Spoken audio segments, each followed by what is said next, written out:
Hello welcome दोस्तों, देवभूमि education point में आपका स्वागत है। तो हमने 7 सेट आप लोगों को दे दिए हैं पेडागोजी के। तो आज हम जो है यहाँ पर 8वां सेट आप लोगों के लिए लेकर आए हैं।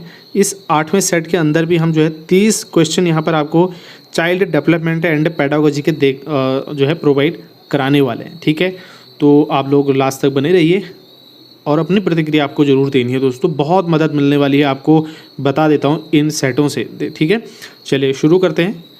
पहला प्रश्न है, किसके परिणाम स्वरूप बालक अपने निरंतर बदलते हुए वातावरण में समायोजन करने में सक्षम हो जाता है? तो भाई संज्ञानात्मक विकास के परिणाम स्वरूप, ठीक है, उसका संज्ञानात्मक विकास होता है जिसकी वजह से वो अपने बदलते हुए वातावरण में समायोजन करने में सक्षम हो जाता है। ये क्वेश्चन मैंने पहले भी आपको दिया हुआ है।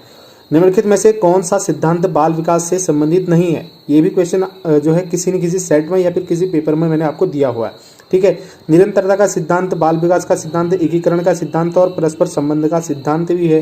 ठीक है, तो प्रतिधारण का सिद्धांत नहीं है। ठीक है, आगे देखते हैं। वंशानुक्रम में वे सभी बातें आ जाती हैं जो जीवन का आरंभ करते समय, जन्म के समय नहीं वरन गर्भाधान के समय, जन्म से लगभग 9 माह पूर्व से व्यक्ति में उपस्थित थी।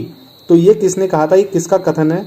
वुडवर्थ ने कहा था ये। ठीक है, तो वंशानुक्रम में वे सभी बातें आ जाती हैं जन्म से पहले, जब 9 महीने पहले से ही ये सारी बातें जो है उस व्यक्ति में उपस्थित है, ये वुडवर्थ ने कहा है। आगे, सामाजिकरण के संदर्भ में दिए गए निम्नलिखित कथनों पर विचार कीजिए। सामाजिकरण एक प्रकार के सामाजिक नियमों का अधिग्रहण है। ठीक है, और सामाजिकरण बिल्कुल ठीक बात है। ये तो सामाजिकरण सीखने की प्रक्रिया है। ठीक है, सामाजिकरण व्यक्ति को जैविकी प्राणी से सामाजिक प्राणी बनाता है। ये भी बिल्कुल ठीक है साथियों। तो इसका मतलब उपरोक्त सभी सही होंगे इसमें, है ना। आगे देखते हैं। सामाजिकरण की प्रक्रिया में निम्नलिखित में से किस संस्था की महत्वपूर्ण भूमिका होती है? देखिए, परिवार और अभिभावकों की महत्वपूर्ण भूमिका, अध्यापक की और मित्र समूहों की, तो यानी कि सभी की है ना। तो सामाजिकरण में ये सभी अपना रोल अदा करते हैं। निम्नलिखित में से कौन सा जोड़ा सुमेलित नहीं है? देखिए, संवेदी प्रेरित अवस्था जो है 0 से 2 वर्ष तक, ये पियाजे के जो 4 उसने स्टेज बता रखे हैं वही इसके अंतर्गत है। पूर्व संक्रियात्मक अवस्था ये नहीं, बाकी मूर्त संक्रियात्मक, औपचारिक संक्रियात्मक ये बिल्कुल ठीक है। ठीक है ना। कोहलबर्ग के नैतिक विकास के सिद्धांत के किस स्तर के अंतर दंड और आज्ञा पालन अभिमुखता आती है? तो दोस्तों ये पूर्व परंपरागत स्तर के अंदर आती है। ऑप्शन ए यहाँ पर ठीक होने वाला है। आगे बढ़ेंगे। बाल केंद्रित शिक्षा के अंतर्गत पाठ्यक्रम का स्वरूप किस प्रकार का होना चाहिए? बाल केंद्रित शिक्षा का स्वरूप है इस समय आपको पता ही है। तो इसमें जो है पाठ्यक्रम लचीला होना चाहिए, वातावरण के अनुरूप होना चाहिए। ठीक बात है। पाठ्यक्रम शैक्षिक उद्देश्यों के अनुरूप होना चाहिए, 100% सही है। पाठ्यक्रम समाज की आवश्यकता के अनुरूप भी होना चाहिए, बिल्कुल सही बात है। तो यानी कि सबके सब सही है। आगे देखते हैं। बालकों को शिक्षा के प्रति प्रेरित करने के लिए उन्हें महापुरुष की जीवनी, नाटक, मनोवैज्ञानिक के योगदान के बारे में बताना चाहिए। ठीक है, बाल केंद्रित शिक्षण का कौन सा सिद्धांत इस बात की पुष्टि करता है? क्वेश्चन में ये ध्यान देना है, नहीं है, करता है। तो ये प्रेरणा का सिद्धांत है। अगर इनकी जीवनी वगैरह पढ़ेंगे या देखेंगे तो उससे क्या हो जाएगा? प्रेरित होगा बालक, उनको प्रेरणा मिलेगी। प्रेरणा का सिद्धांत हुआ। एक ऐसी बुद्धि है जो व्यक्ति को सामाजिक परिस्थितियों में समायोजित होने में मदद करती है। ठीक है, तो ये सामाजिक बुद्धि कहलाती है। ऑप्शन ए यहाँ पर ठीक होगा। बच्चे भाषा सीखते हैं अनुकरण के माध्यम से, खेल के माध्यम से, कहानी के माध्यम से। तो सभी माध्यम से सीखते हैं भाई, है ना। चलिए आगे बढ़ते हैं। जब किसी व्यक्ति, जाति, वर्ग या वस्तु के बारे में कोई ऐसी धारणा बन जाती है जो वास्तविकता से कहीं परे हो, ये भी मैंने आपको क्वेश्चन पहले दिया हुआ है, तो ये रूढ़िबद्ध धारणा होगी, है ना। तो रूढ़िबद्ध धारणा होगी। ऑप्शन ए यहाँ पर ठीक होगा। व्यक्तिगत भिन्नता जानने के लिए सामान्यतः बुद्धि परीक्षण किया जाता है। इस परीक्षण के संदर्भ में क्या सही नहीं है साथियों? देखिए, बुद्धि के आधार पर बालकों में विभिन्नता पाई जाती है। ठीक है, बुद्धि मापकर व्यक्तिगत विभिन्नता का आकलन नहीं किया जाता है, ये गलत बात है। और सामान्यतया बुद्धि परीक्षण के प्राप्तांक के आधार पर बुद्धि लब्धि ज्ञात करते हैं और बुद्धि परीक्षण के आधार पर हम बालकों की बौद्धिक विभिन्नता का अध्ययन करते हैं। ये भी ठीक है, बुद्धि परीक्षण के आधार पर तो करते हैं हम, जो IQ निकालते हैं। आगे चलिए। मूल्यांकन हमें ये बताता है कि बालक ने किस सीमा तक किन उद्देश्यों को प्राप्त किया है साथियों। ठीक है, तो देखिए ये प्राप्त किया मूल्यांकन के। अच्छा है, किसने कहा है, किसका कथन है पूछ रहा है? डांडेकर का कथन है। आगे बढ़ेंगे। विद्यालय आधारित मूल्यांकन की कौन सी विशेषताएं हैं? ठीक है, विद्यालय आधारित। देखिए, ये मूल्यांकन जो है हमेशा विद्यालय के स्तर पर होता है। ठीक बात है, विद्यालय के स्तर पर ही होता है। और दूसरा, ये पारंपरिक प्रणाली से अधिक विस्तृत और अधिक व्यापक और सतत होता है। ये भी ठीक है। अच्छा, 2 ऑप्शन छोड़ दिया हमने। ये मूल्यांकन शिक्षार्थी के सर्वांगीण विकास का सूत्रपात करता है, ये भी ठीक है, यानी कि उपरोक्त सभी ठीक होगा ना। आगे 16वां नंबर का क्वेश्चन है, B.S. ब्लूम की भावनात्मक संकल्पना के अंतर्गत क्या नहीं आता है? तो दोस्तों इसमें मूल्यांकन नहीं आता, बाकी अनुक्रिया, आकलन और संगठन ये सभी आते हैं, ठीक है ना। चलिए आगे देखते हैं। वर्तमान में सतत और व्यापक मूल्यांकन के अंतर्गत ग्रेडों में अंकों का वितरण किया जाता है, ठीक है। जैसे कि हमने दिन में एक क्वेश्चन भी देखा था जिसमें सतत और व्यापक मूल्यांकन में जो है अंक दिए जाते हैं, ग्रेड। तो एक ग्रेडिंग सिस्टम होता है इसमें, ठीक है। तो वितरण इस प्रणाली के अंतर्गत कितने प्रतिशत अंक प्राप्त करने वाले छात्रों को सर्वोत्कृष्ट यानी कि A+ ग्रेड्स के अंतर्गत रखा जाता है, ठीक है। तो इसका ध्यान भी, इसका नॉलेज भी आपको होना चाहिए। 90 से 100% अगर कोई नंबर लेके आता है A+ के अंदर रखा जाएगा। किसी प्रश्न का ऐसा लिखित उत्तर जो 1 या 2 पृष्ठ का हो तो उसे क्या कहते हैं? तो निबंधात्मक प्रश्न हो जाएगा, ठीक है ना। चलिए आगे बढ़ेंगे। निम्नलिखित में से कौन सा उद्देश्य समावेशी शिक्षा का नहीं है? दोस्तों, असमर्थ बालकों को सामाजिक और सांस्कृतिक रूप से जोड़कर विकास की मुख्य धारा में लाना, ये तो बिल्कुल उद्देश्य है।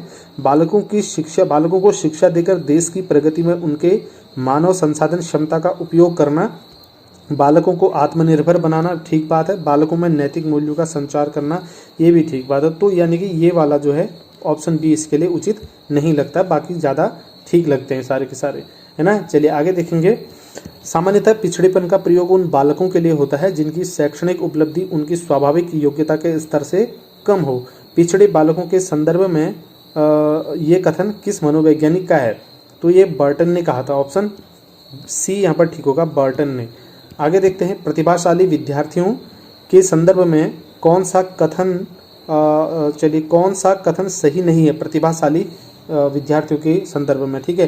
देखिए, ऐसे विद्यार्थी मानसिक रूप से सामान्य बालकों से श्रेष्ठ होते हैं, ठीक है, और इनमें तर्क करने की योग्यता सामान्य बालकों के समान ही होती है। नहीं, ऐसा नहीं है ना, तो सामान्य के समान ही होगी, तो फिर ये जो है प्रतिभाशाली विद्यार्थी कैसे ज़्यादा माने जाएंगे? इस प्रकार के विद्यार्थी आत्मविश्वासी और जोखिम उठाने वाले होते हैं, ये भी ठीक बात है। इस प्रकार के विद्यार्थी सामाजिक रूप से अधिक परिपक्व और सर्वप्रिय होते हैं, ये भी ठीक है कहीं न कहीं। तो यानी कि इनमें तर्क, ये वाला जो है ऑप्शन बी इसका सही होगा।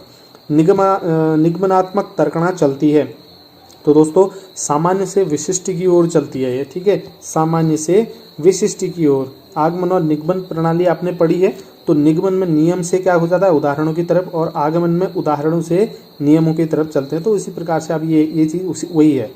बच्चा सीखना प्रारंभ करता है, तो बच्चा कब से सीखना प्रारंभ कर लेता है? भाई, जन्म के तुरंत बाद से सीखना बच्चा प्रारंभ कर लेता है। अगला प्रश्न है, शिक्षक शिक्षार्थी की सहायता किस प्रकार कर सकता है? देखिए, किस प्रकार करेगा? सीखने के लिए उसको प्रेरणा दे करके कर सकता है, ठीक बात है। पढ़ाई के प्रति रुचि उत्पन्न करके भी कर सकता है, कुछ बनने की चाहत उत्पन्न करके भी कर सकता है, यानी कि सभी ठीक होंगे। आगे, पुनर्बलन का सिद्धांत निम्नलिखित में से किस मनोवैज्ञानिक ने दिया था? जाहिर सी बात है भाई, स्किनर ने दिया था पुनर्बलन का सिद्धांत।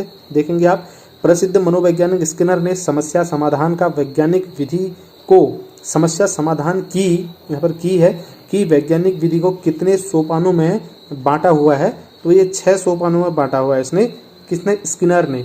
आगे देखेंगे, बोबो-डॉल प्रयोग का संबंध किस मनोवैज्ञानिक से है? ठीक है, तो किस मनोवैज्ञानिक से? बेंडूरा से है, ठीक है। एक बार इसको पढ़ लेना अच्छे से, ध्यान रखेंगे। ... वो दशा है जिसमें व्यक्ति किसी अनुक्रिया के बाद उत्तेजित हो जाता है, तो वो क्या कहलाते हैं? संवेग। ऑप्शन बी यहाँ पर ठीक होने वाला है। नेक्स्ट है, निम्नलिखित में से कौन एक जन्मजात प्रेरक नहीं है? देखिए, मैंने ये क्वेश्चन आपको कल कराया हुआ था, तो इसका आंसर आप देंगे, ठीक है। ये मैंने आपको पहले कराया हुआ है। आगे, निम्नलिखित में से कौन सा तत्व बच्चों की सक्रिय व्यस्तता को सुनिश्चित करता है? तो देखिए, बच्चों द्वारा प्रश्न पूछना, ठीक है, बच्चे जब प्रश्न पूछेंगे तो सक्रिय रहेंगे, ठीक बात है। वाद विवाद प्रतियोगिता में भाग लेना, खैर इसमें तो ज़्यादा ही सक्रिय रहते हैं बच्चे। और व्यवहारिक प्रयोग और चिंतन करना, ठीक है, ये भी ठीक बात है, यानी कि उपरोक्त सभी इसमें ठीक होगा। तो ये 30 प्रश्न जो है दोस्तों आज के सेट में भी सेट नंबर 8 से आपको मिल गए हैं, ठीक है। तो ये सेट 8 से भी हमने आपको कोशिश की।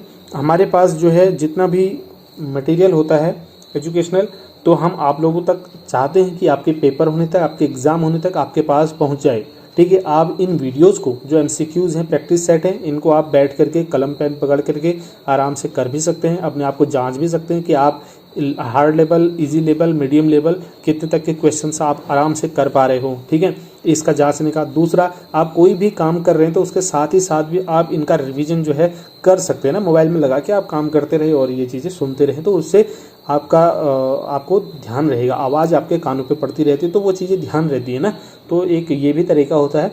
बाकी मैं चाहता हूँ कि आप लोगों के एग्ज़ाम होने तक आपको ज़्यादा से ज़्यादा क्वेश्चन मिल पाए, ताकि एग्ज़ाम में अगर कोई भी क्वेश्चन आता है, क्योंकि आपको जब मैंने दिखाया था ना पिछले कई सालों के पेपर, तो उसमें आप देख पा रहे थे कि बार बार जो है क्वेश्चन रिपीट हो रहे थे मेरे भाई, ठीक है ना, क्वेश्चन रिपीट हो रहे थे। तो ज़रूरी है यार कि आपको पिछले कई सालों के पेपर प्रैक्टिस सेट वगैरह आप लगा के देख लें, ताकि कोई भी क्वेश्चन आए।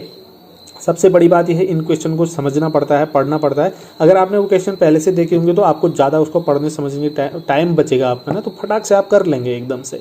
कुल मिला के कहने का ये मतलब है। बाकी परिभाषाएं जो है वो अगर सेलेक्टेड परिभाषाएं, अगर ये कथन किसका है, अगर क्वेश्चन आता है तो आप फटाक से कर लेंगे।